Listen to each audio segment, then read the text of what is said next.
So we started with trying to figure out, how are we going to do this? We want to really be able to see it, and we want to be able to see many data points on one screen so that we have the entire picture as well as the individual small picture.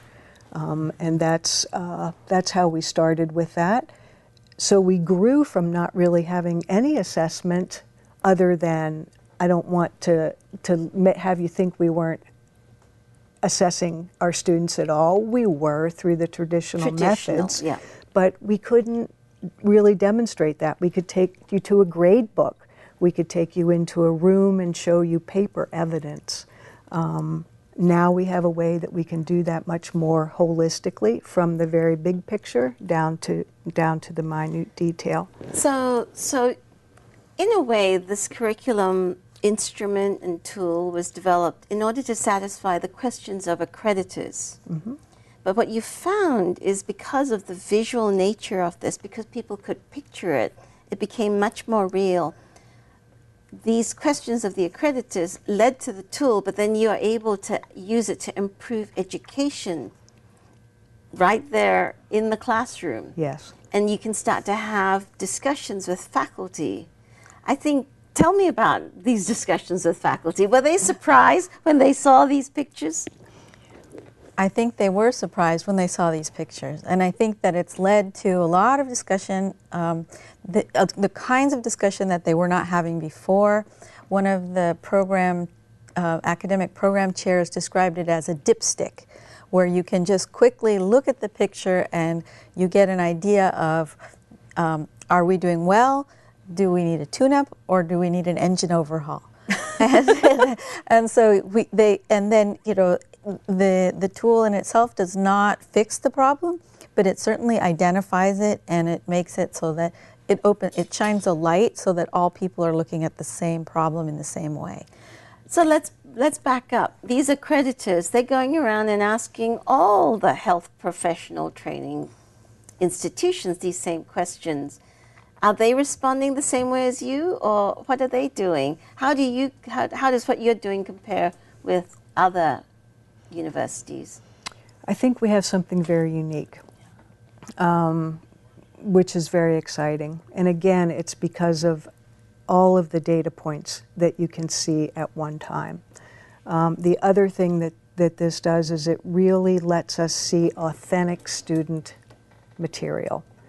To really be able to say, this is authentic material that the student actually did, and we can say that this is the evidence, the authentic evidence that meets the goals. We're getting a lot of enthusiasm from other schools who have partner schools who have seen this work, and we're getting a lot of enthusiasm about this because I think everybody is moving in this direction. So there's a lot of excitement, and one of the things that sort of the unintended consequences is that also faculty are using this as a way to share their assignments. They're able to see what other faculty are doing, and so it's opening up a whole new way of approaching teaching and learning. And I think our next step is to roll it out to students and have students have their own portfolio. Oh, that's an exciting, I'm sure they could use this to transform Samuel Merritt yet again. I think the two of you are doing some amazing stuff. And really, the courage of Penny to take a out of left field thinker like Valerie and apply it to a problem and come up with this kind of solution.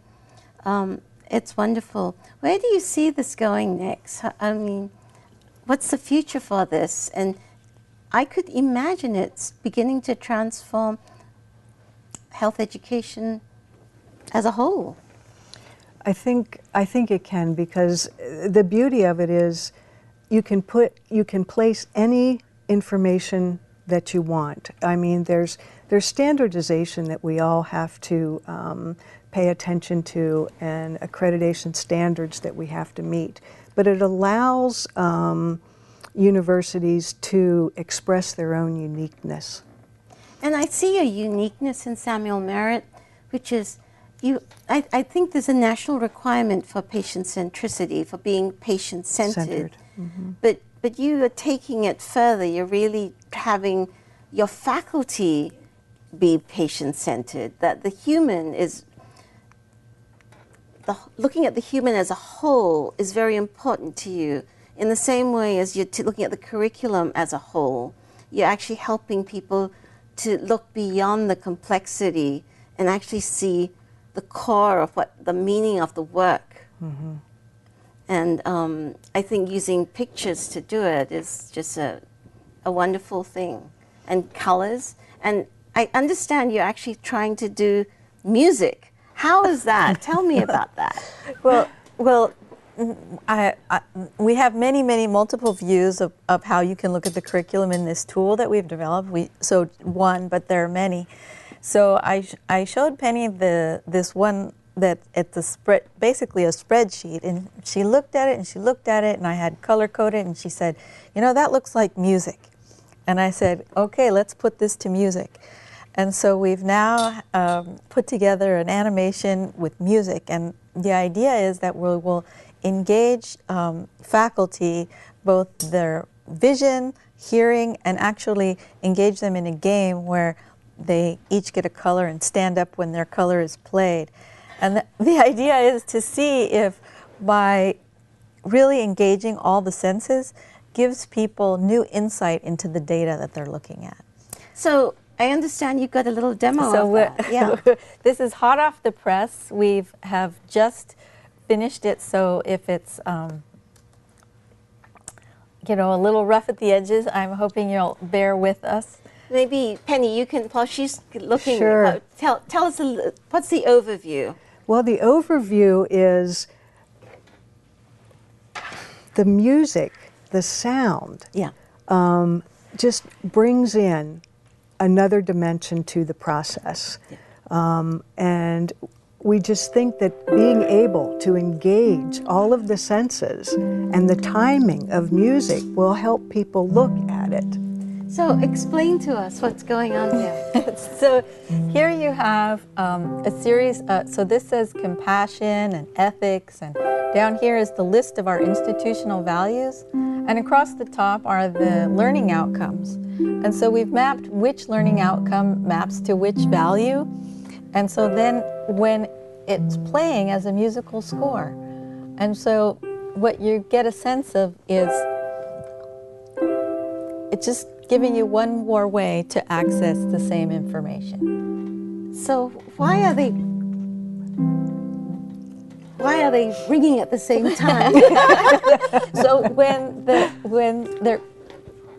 when you've got column 1 means all the things that just rang in this column, they all play together. And this column is representing respect. And you can see that this one that just played is quality of care. Wow. This is marvelous. Thank you. Please keep going. We need to use the arts to help us be more human, especially in these areas that have got so clinical and so dry, we've lost track of our humanity.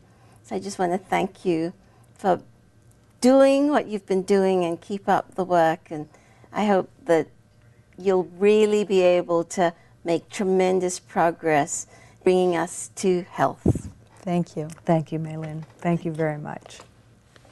It's been a pleasure.